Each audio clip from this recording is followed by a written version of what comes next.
14th of April 1987, 7:30 p.m. I was outgoing. I had many laurels and honors to myself and all set to lead a good life.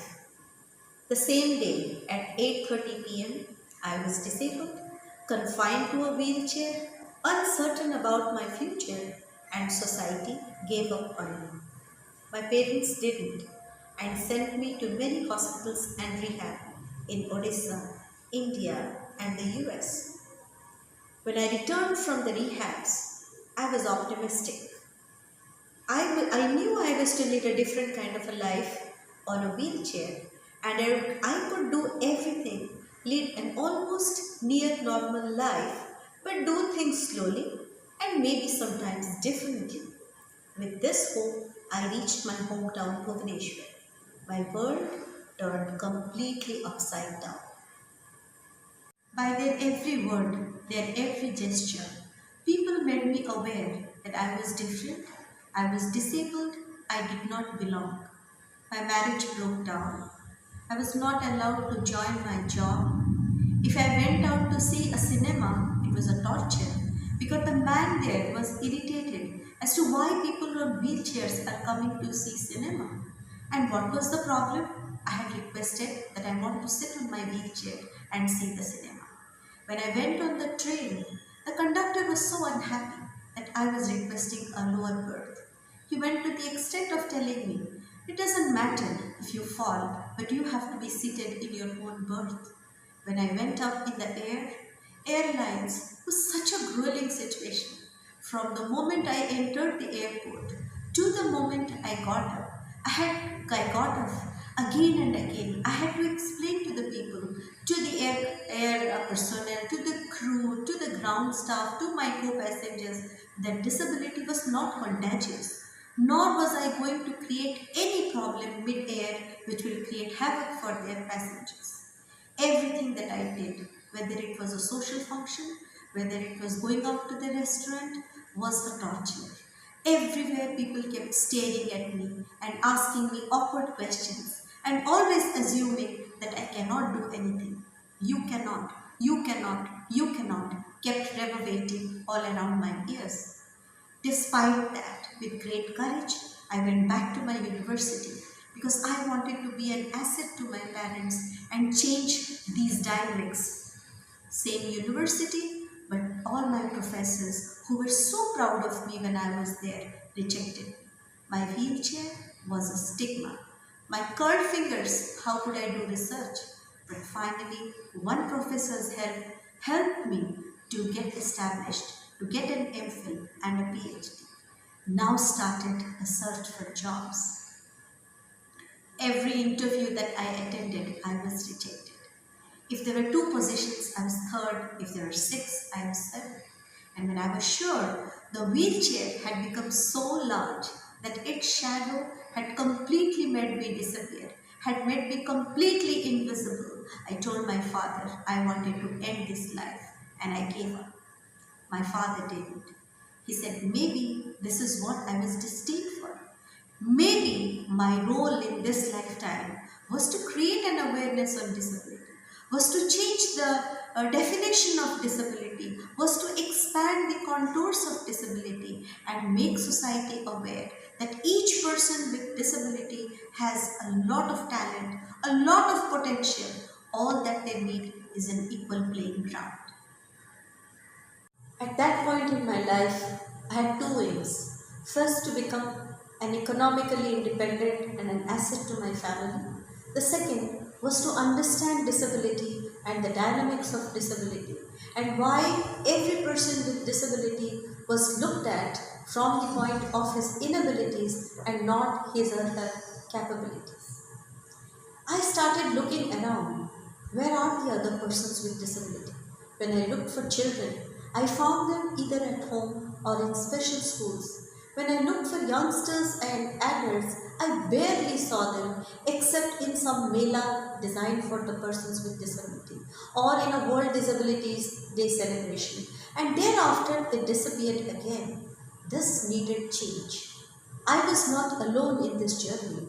There were many other young people across India like me who were independent, who were educated, and some of them also taxpayers. And each one of us was pondering in this situation, about this situation, and wanting to bring about some change.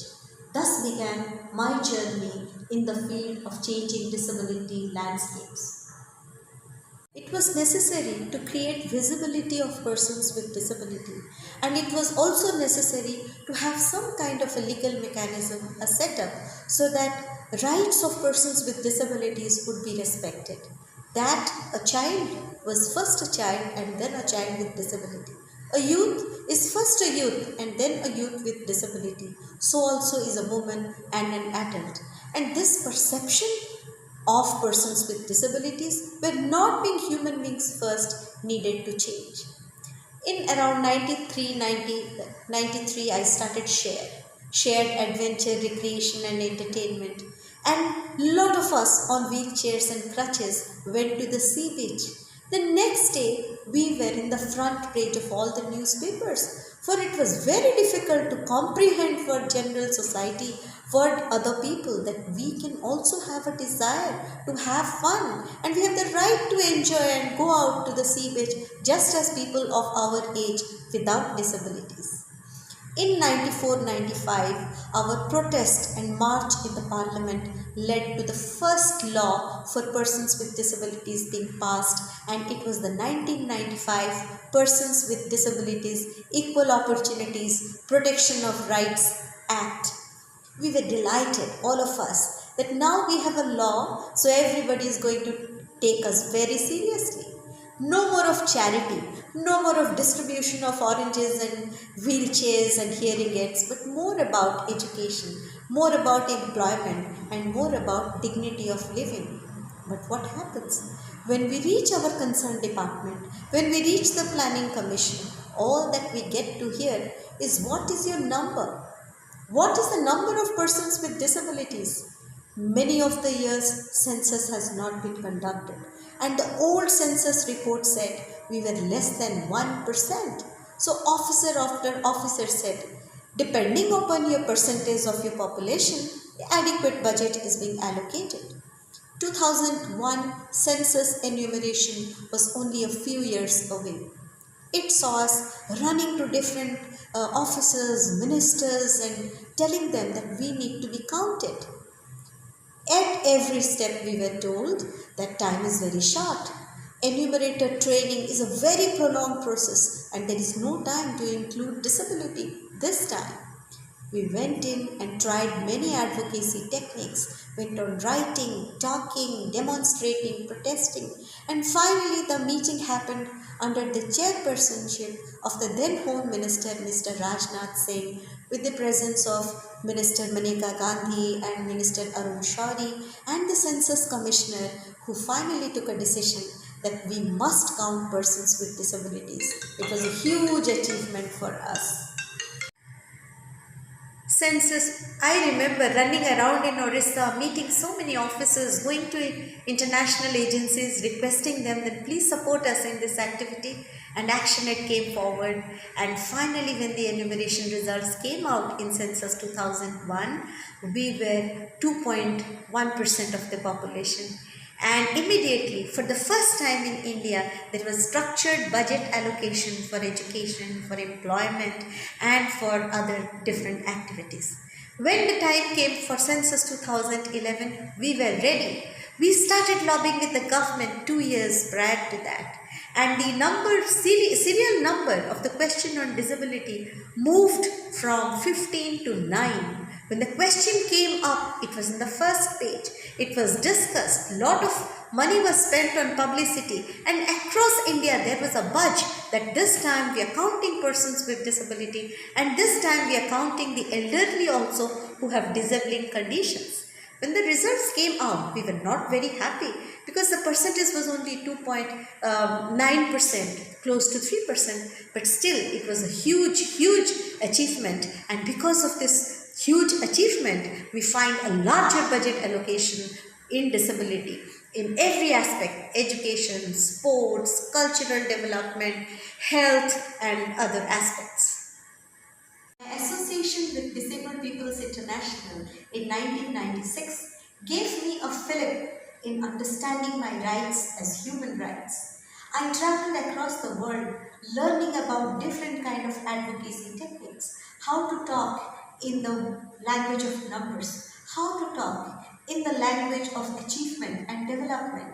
And every time I came home, I started sharing this information with everyone, with ministers, with government officers and related agencies. I remember at one point in time, the secretary calling me up and saying, files and file load of letters are there, Shruti. How many more are you going to send? But now I feel delighted because then when I sent the letters, I was always told, why are you writing letters to us? You have one department in disability, write to them. And when I told them, why should I be confined to one department? If my education is concerned, I should be in education department. Where my employment and skill development is concerned, I should be in employment and skill development department. And when my health is concerned, I should go to a health department. And today, after long stints of advocacy, every department has been mandated to have budget for disability. Every department has been mandated to have a nodal officer on disability. And every department is mandated to reply to an RTI application and explain how much have they spent on disability and for what. I personally feel this segregated budget allotment has helped the disability sector in a big way. A major challenge that all persons with disability face is inaccessibility and barriers. Barriers are of two kinds, physical barriers and more crushing than that are attitudinal barriers. When I started my new life on a wheelchair, wherever I wanted to go, to a school, to an office, to a cinema, to a eating out, the greatest challenge I encountered was stairs, inaccessibility. So when Stephen Hawking came to India in 2003, it brought out a new dimension in the field of disability advocacy. He expressed the desire that he wanted to see Taj Mahal, Red Fort and Qutub Minar. Activists from all across India, led by Javed Abidi, we wrote to the concerned departments, to the ministers, to the prime ministers, that arrangements must be made so that he can visit these places. The immediate response of Archaeological Survey of India was, no, heritage sites cannot be made accessible with wooden ramps. We had to take recourse to law, and the High Court decision came in our favor, and the rest is history. Stephen Hawking was able to see Qutub Minar and Red Fort, and we here in Odisha were running around. We had the first ramps in Suchna Bhavan, in Rabindra Mandap, in Utkal Mandap, and also in our secretariat where all the offices are lodged. I remember an incident in then Suchna Bhavan and now Jayadev Bhavan, the public auditorium. When I reached there on International Day for Persons with Disabilities, people came close to me very happily to lift and carry my wheelchair up. I said, no way, it's my day. I must go up in dignity. I need a ramp. Listening to this, they started to shove me away. But by then, I had learnt the technique of assertive advocacy. To be assertive, not very aggressive, and stay put on what I wanted. When I kept speaking about it again and again, the secretary of the department arrived, and his officers were in a frenzy to push me away from him. But I went up, I explained to him my situation, and all that Mr. Chinmay Basu said is, Shruti, can you give me an hour?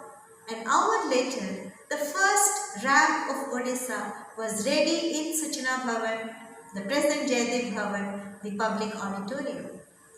Very soon, we had small little ramps in other important government offices and in other buildings. Though I cannot say that accessibility has reached its zenith in India and Odisha, I can say that the constructive advocacy of persons with disabilities has brought about many positive changes in the state.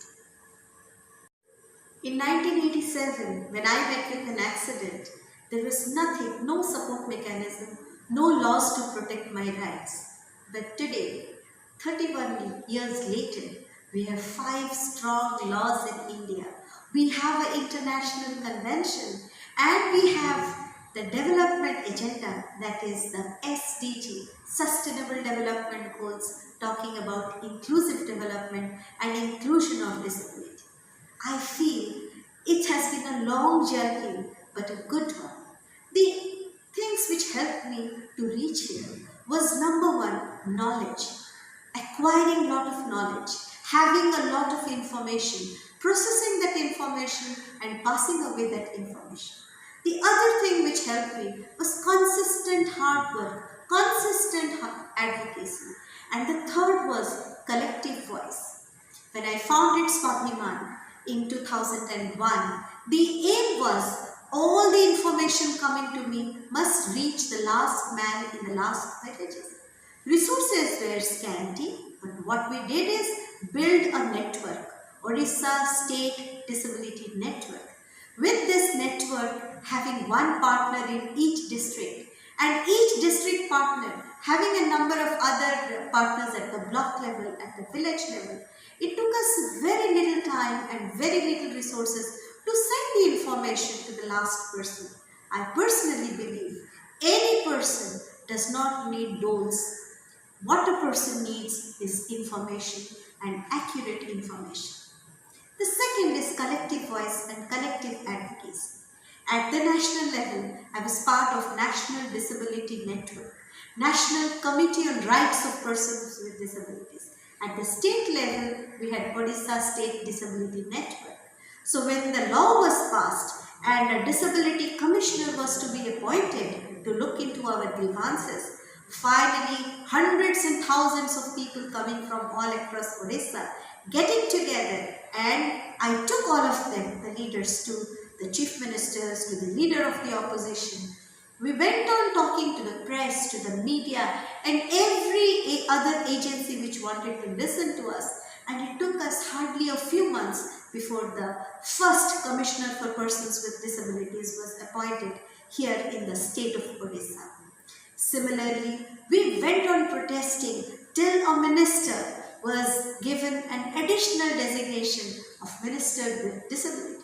Then it was necessary to change the nomenclature. So from women and child development, by our continuous effort, by continuous writing, continuous lobbying and continuously bringing people together, we were able to move disability to an independent department, which is today called the Department of Social Security and Social Justice.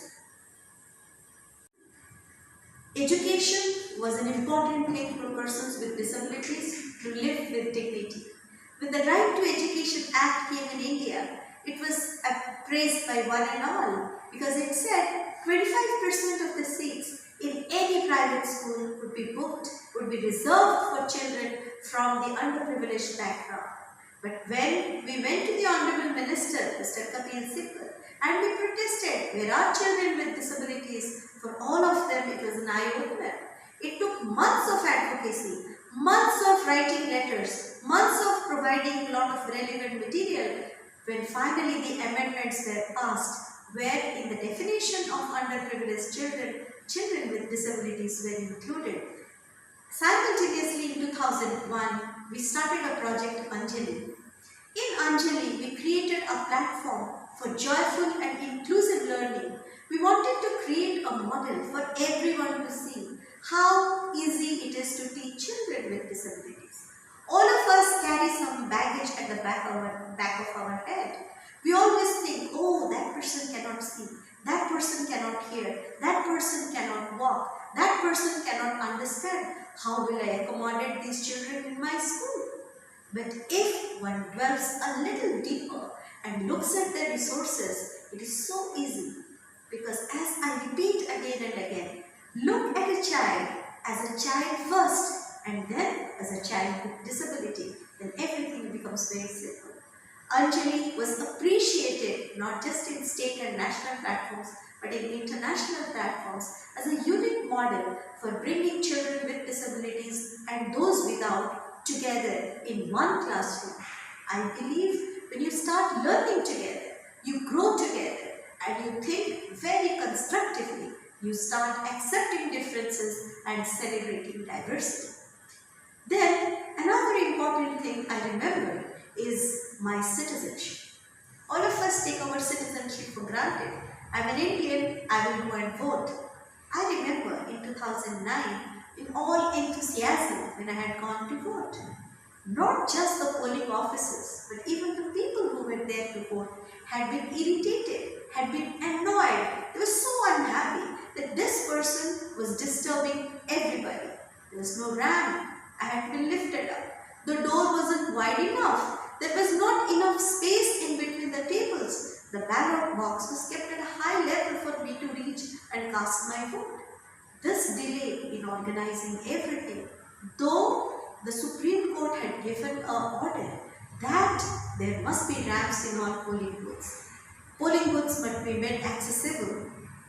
Nobody listened to it. Nobody cared. Nobody cared for my vote at that point in time. But persistent work since 2004, more in 2009, finally in 2014, I am looking forward to a fully accessible election in 2019 because this year Government of India has given its mandate, has given its theme as accessible elections. Now, when the entire world is realizing that you cannot leave persons with disability behind, to be an inclusive country, to be an inclusive world, you have to take everyone with you. Inclusion is the only way to sustenance of planet Earth that things have started changing at the international level. But what needs to change now in India is hearts of freedom. We have laws, we have strong structures, but what we need is a change in heart. The law can mandate school teachers to bring children with disabilities and enroll them, but it cannot change their hearts to accept them, to create modifications and accommodations for them. The law mandates a bus owner to take persons with disability aboard, but it cannot change the heart of a driver and a conductor who threw them out in the middle of the journey. And this change, unless it happens, unless the law gets implemented, we cannot have an inclusive India. And this change will be possible when you and we work together, when we understand each other, when you look beyond my disabilities, accept my differences, and together we celebrate diversity in India.